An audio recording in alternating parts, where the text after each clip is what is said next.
urashaka kumenya uko hirya no hino mu gihugu bari guhangana n'ingaruka zatewe n'icyorezo cya coronavirus? Urifuza se kumva inama zitangwa n'impuguke, abasesenguzi ndetse n'abayobozi mu nzego za leta? Akurikira ikiganiro ejo. Iyo mihindagurikire rero y'ibyo abantu bakoraga isaba ko abantu bahindura navuga imitekerereze. Ngewe ko nabyumvaga numvaga kwifata abasaza. Ubundi gukora ariko nkagerageza no kwizigamira. Ndi kugerageza gukoresha umutwe wanjye uko mbishoboye kose kugira ngo ndebe uko nabaho. Ganiriza umuryango wawe nibura rimwe ku munsi mu rugamba rwo gukumira icyorezo cya COVID-19. Kurikira ikiganiro ejo kuva kuwa 2 kugeza kuwa 6 isaa 1:40 z'umugoroba kuri Radio Sarusi ivugira kuri 97 ndetse n'101.9 FM. Turabasuje kandi tubahaye ikaze mwe mwese muteze amatwi ikiganiro ejo. Iki ni ikiganiro cya 15 mu biganiro 30 muzagezwaho n'umuryango Ejo Youth Eco ku nkunga y'umuryango w'ubumwe bw'ibihugu by'Uburayi hagamijwe kubaka ubushobozi bwo guhangana n'ingaruka zatewe na COVID-19 mu Rwanda. Umwaduko w'icyorezo cya COVID-19 wahinduye byinshi ndetse berekana ko hari n'ibishobora kuba amateka mu mibereho ya muntu, haba mu myitwarire, imikorere n'ibindi. Indamukanyo, imigenzereze n'imyitwarire usanga byarahindutse henshi, nyamara atari ku bushake bwa muntu ahubwo ari ukubera icyorezo cya COVID-19 cyugarije isi. Mu kiganiro ejo cy'uyu munsi rero tugiye kuganira ku buryo icyorezo cya COVID-19 cyahinduye imibereho y'urubyiruko. Ese ni iki urubyiruko rwakundaga gukora rutagikora kubera umwaduko wa COVID-19? Nitwa Nicole Giraneza, Mizero Crispin ari ku buhanga bw'ibyuma, naho Roger Nigena ahagarariye iki kiganiro. Reka dutangire iki kiganiro ku bitekerezo bitandukanye by'urubyiruko twakusanyirijwe na mugenzi wacu Ishimwe Honore. Turagaruka mu kanya. Yatumye hari amahirwe nagombaga kuba nagira ntigeze ngira. Nkuko navango wenda 2020 akazi kazashyirwa ku isoko nzapiganwa. Uko mbyitwaramo icyambere no kugira ngo COVID twirwanye. Twebwe nk'urubyiruko ntitugereho ariko n'abanyarwanda muri rusange ntibagereho. Tugakora ubukangurambaga tuba bamwe mu bagaragaza amabwiriza yashyizweho dushishikariza abaturage cyangwa se urubyiruko bagenzi bacu kuyubahiriza. Nka gusura bagenzi banjye narabiretse, nka kujya gusenga byarahagaze no gusengera mu rugo. Ndi gushishikariza abantu kukirinda, tubabwira kwambara neza agapfukamunwa, gukaraba, gushyiramo metero. Nyine natakaje nk'akazi ubu nguko kunyonga ntabwo tugikora neza, ariko nyine mba muri ari byo umuntu yangizeho ingaruka. Nko kujya mu mapisine hari abantu benshi, no kumyidagadura nyine ahantu muri sare ntabwo bigikorwa neza. Nakinaga umupira nyine w'amaguru ariko ntabwo nyibikora, ntabwo nyikubera COVID nyine tutanduzanye. Ubu ngubu nyine nkora siporo ngiye nyine. Njye nakundaga kubyina, tugahurira mu matorero yo kubyina kinyarwanda, ntitwigeze twongera gusubirayo. Ikijyanye no kuba kwegera abantu benshi urumva ntabwo byari gukunda. Izindi ngaruka zabayeho nibuka ko hari ahantu nakoze examen bihita bihagarara. No guhangana nazo n'ubundi sinacika intege. Guhangana n'icyo cyorezo harimo ibintu byinshi byo ngenda nkora, harimo kukirwanya, harimo gukangurira abaturage kwambara agapfukamunwa neza, gusiga intera hagati y'umuntu n'undi, ndavuga metero, byaba nabyiza ukaba wayirenzaho, harimo gukaraba amazi meza n'isabune. Ahubwo mugomba kwirinda gukora ahantu hitwa ku mazuru no ku munwa kuko amatembabuzi agira gute ahita yanduza umuntu byihuse. Ku ruhande rwanjye hari aho nashakaga uburyo bwo kujya gushaka imirimo kugira ngo mbashe kubaho, ugasanga aho hantu hose kubera ibihe turimo bitoroshye byagiye bibuza ayo mahirwe. Kuvuga ngo uyu munsi nubwo kitararangira ariko twubatse icyizere yuko gishobora kuzarangira kubera imbaraga twe dushyiramo nk'urubyiruko. Icyambere harimo kwigisha abantu. Iyo wigisha abantu ko abantu bagomba kwirinda umunota ku isaha, ubu uri muri rema n'ingufu z'uko ejo n'ejo bundi hazaba ari heza kubera yuko hari ibyo urimo uragenda wivita ukuraho kugira nk'imbogamizi nk'izo ngizo. Kubera ko ntago wava mu rugo ngo ugiye gukina kandi abandi baba bari mu rugo, ntago bishoboka n'iki cyorezo. Reba wenda nk'imirimo uba urimo ukora kugira ngo wenda se icyumweru gishire cyangwa se umunsi ushire, ariko ntabwo wagenda ngo ugiye gukina n'abandi bana kubera iki cyorezo. Hari nko guhinga, haba hari nk'ahantu wenda uzi wenda nk'ikiraka, buyede ukajya wenda nko gukora ku karaka. Urabyumva rega ibyishimo birahenda. Wasangaga muri weekend abantu batwitse avuga ati weekend igiye kugera, ariko nyine urumva ubu ngubu ntago bigikunda. Weekend ni uko uri mu rugo n'aya masaha yacu. Hari abo biba byaradindije impano nk'abaga bafite amakarabu bari bujye kubyinayo cyangwa nk'aba DJ bajya ku DJ, faranga ntago bakiyabonye. nyuma yo kumva uru rubyiruko nawe wadusangiza igitekerezo cyawe, ubuhamya cyangwa urugero kuri 0787581411 cyangwa se kuri 0728028232. Wadusanga kandi ku mbuga nkoranyambaga arizo Instagram, Facebook na Twitter wandika Ejo Youth Echo bifatanye. Tuyisenge Cassien atuye mu karere ka Ngoma. Yadusangije ubuhamya bw'uko COVID-19 yatumye ahindura intekerezo, imikorere n'imyitwarire, maze agahitamo gutangira gukora ubukorikori, ahamya ko kuri ubu bwatangiye kumwinjiriza amafaranga. Yaganiriye na mugenzi wacu Noel Manishimwe. Reka tumwumve. COVID yatumye ndeka ibintu bitandukanye, harimo kujya mu birori, gukora ingendo ntateguye n'ibindi nk'ibyo mu buryo bwo kwirinda corona. Nakundaga kujya mu birori bya anniversaire y'abashuti banjye, naracurangaga mu birori bitandukanye, ariko ubu ngubu kubera corona byarahagaze. Umwanzuro COVID yatumye mfata nuko naretse kwicara gusa nta kintu ndi gukora. Nagende ahantu hatandukanye, ibintu bagenda bakora, nkajya no kuri social media kugira ngo njye kureba amafoto cyangwa ibigezweho, nkareba ahubwo icyo nakora. Niko rero nagiye mbona ahantu hatandukanye bakora ibintu by'ubukorikori, nanjye ndaza ndapurika mbona birakunze. Nkora imitako yo mu nzu myiza cyane, nkora amavaze, nkora n'utuntu twinshi, hari n'ibindi mfite gukora, kandi nta shuri nagiyemo navuga ngo nabyize, uretse kugenda ndebera ku bandi ibyo bagiye bakora, nanjye ndavuga ntabwo nakwicaraho. Urebye buryo wicaye cyane unatekereza byinshi, kandi iyo ushyize mu ngiro ibyo utekereje byakugirira akamaro, ariko bikubera byiza. Nanjye rero nabitekereje muri iki gihe cya COVID, aho ibyo nakoraga byari bihagaze. Nta gishoro byansabye uretse gutekereza gusa. Naratekereje, hanyuma ibyo ntekereje mbishyira mu ngiro, kandi birakunda. Nimba ari vaze, ndafata imyenda yashaje, wa mwenda mbona agiye kujugunya, nkawufata nkawukata neza, nkawukoramo vaze nziza. Hanyuma imishito, ya mishito bajugunya, uragenda ukawufata, ukawutera umuseno, ukawita uwukoramo akavaze keza kasobanutse, nta bishoro ntabyo.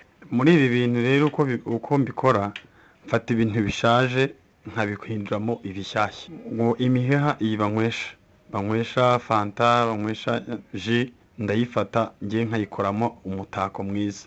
Nkafata iyi mishito, iyi ngiyi bamara kurisha brushette, ngiye nkayikoramo vaze nziza cyane ijyamo indabyo, nawe urayibona ukuntu imeze. Ivaze imwe itarimo indabyo nyigurisha 5,000, iyi nini igura 10,000.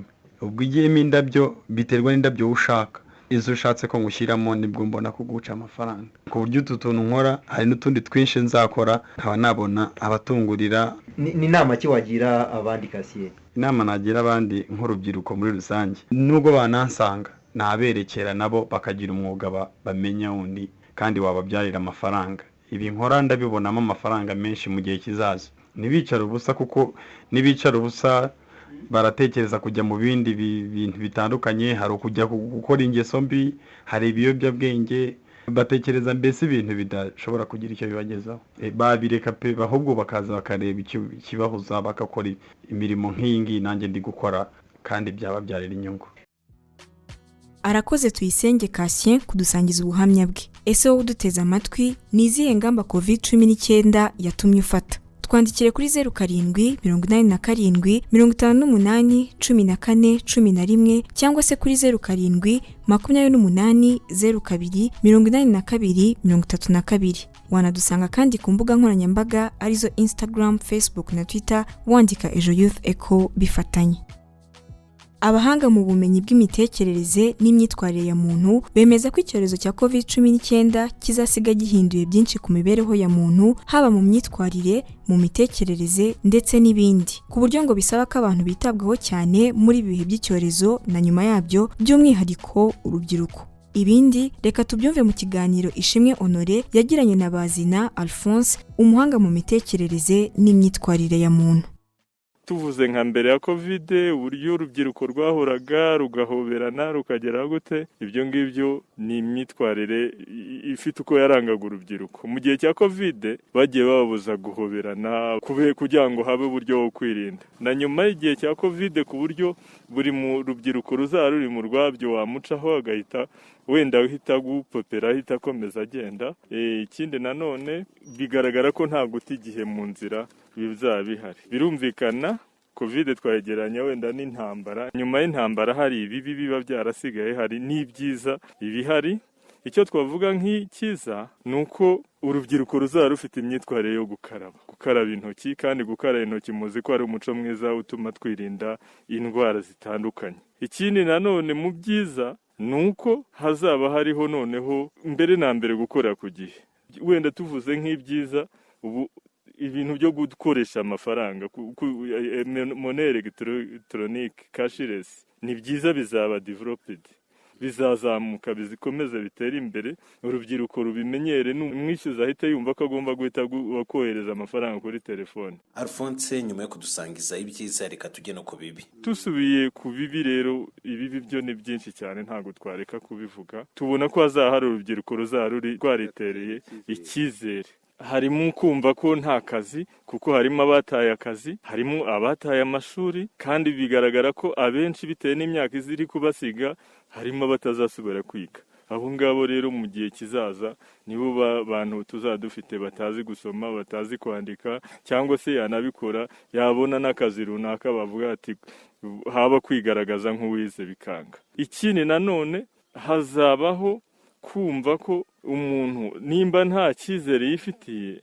hashobora kuboneka n'ibyihebe byinshi. Babandi banywa ibiyobyabwenge biyandarika, bagira gute. Ibyo ngibyo, ariko iyo tuvuze kwitera icyizere ni mu mitekerereze. Mbere na mbere navuga ko umuco nyarwanda uzaba warakomeretse. Kwa kundi urubyiruko rwasuranaga mbere mu gihe cya COVID, urabona umuntu aritaba Imana ntago hakingurwa n'abantu batarenze 15. Ubwo nuvuga ngo umuntu azajya yitaba Imana, umuntu yumve ko ntacyo bimubwiye, atabarwa n'abantu bari hafi. Ni ibintu twavuga ko bijyanye n'imibereho myiza y'abaturage izasa n'ihungabanya. Ikindi nanone muri cya gihe cy'urubyiruko, nimba rudasuranye rutagize gute, nta nubwo azaba yitaye no ku mibereho ya mugenzi we, urukundo, haba mu gufashanya, haba mu kibazo. Nk'umuti twasaba leta nuko batekereza ikintu cya guidance, gufasha abantu mu myumvire, bagashaka abapsikologe nk'uko duhari, tukagenda tubafasha mu mibereho ya buri munsi kugira ngo icyo kintu kizazatera ingaruka nyinshi.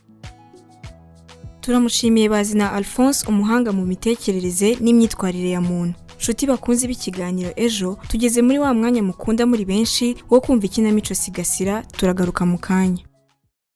Iyumvire igice cya 15 cy'ikinamico Sigasira. Duherukana Mukesha yiyemeje guha ubwisanzura umwana we Madudu ufite ubumuga. Dansira we yari akomeje kwingingira Kayitesi kwigira ku ikoranabuhanga, ariko undi nta cyizere cy'uko amashuri azongera gutangira afite. Bimeze bitubu wicikwa.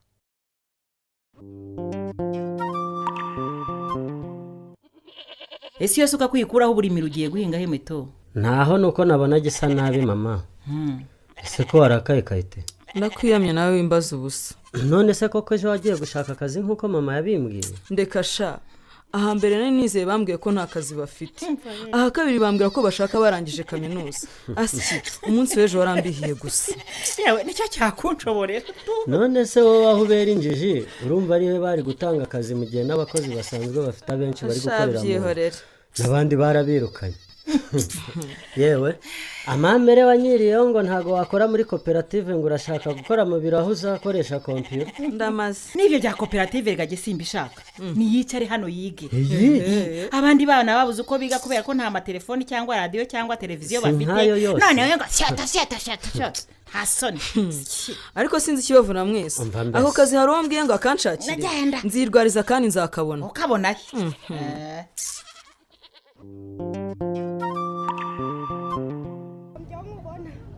Ntusi we.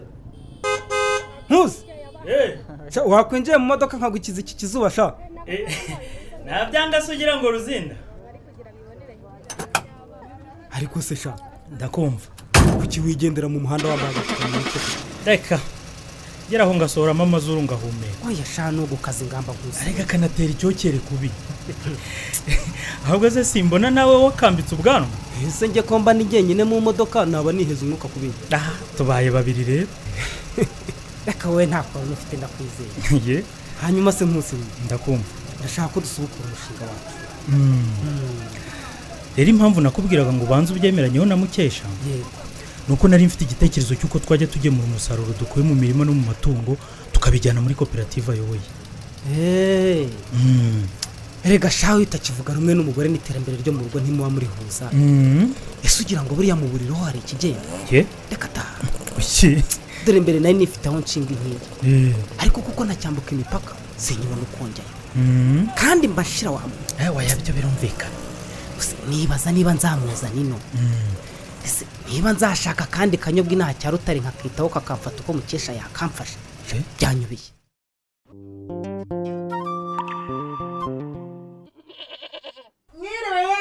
Mwiriwe neza Muke. Nimutambukeye. Dore bagira bacyada. Nta hantu bagisuzanya bakorana mu ntoki. Ni gutya inkokora gusa. Erega mayi icyorezo giciye umuco. Wahora. Ni amahoro se kudasanzwe tugenderera. Yewe nashakaga metode. Mwana wanjye ko ari kibondo kuri wowe. Uramushakira iki Muke? Ntunyekere ubusada. Nagira ngo aze tuganira ku cyo twakora mu kuzamura koperative yacu. Kuko yarahombye bishoboka. Abagore ngo zananinda bazidi. Cyangwa umugabo arakudishya nawe uje guhungira ku mwana wawe. Yego ko Nyagasani. Ariko Mukeke ibyo ni ibiki ubuvuga? Icyo tumva se niki? Nakwiyamye kwikurura ku mwana wanjye witwaje koperative sinzi impamvu tumva. Cyore. Abantu bigeze bamucutse umume gusa. Harya ngo mwiyisa abashugara. Geza wa Mukeke. Ntubone nawe kwihoreye ngo ugire ngo nta mahane ngira. Niba nashaka ko tujya mu mitsi na kenyera nze nkwereke. Beshe se.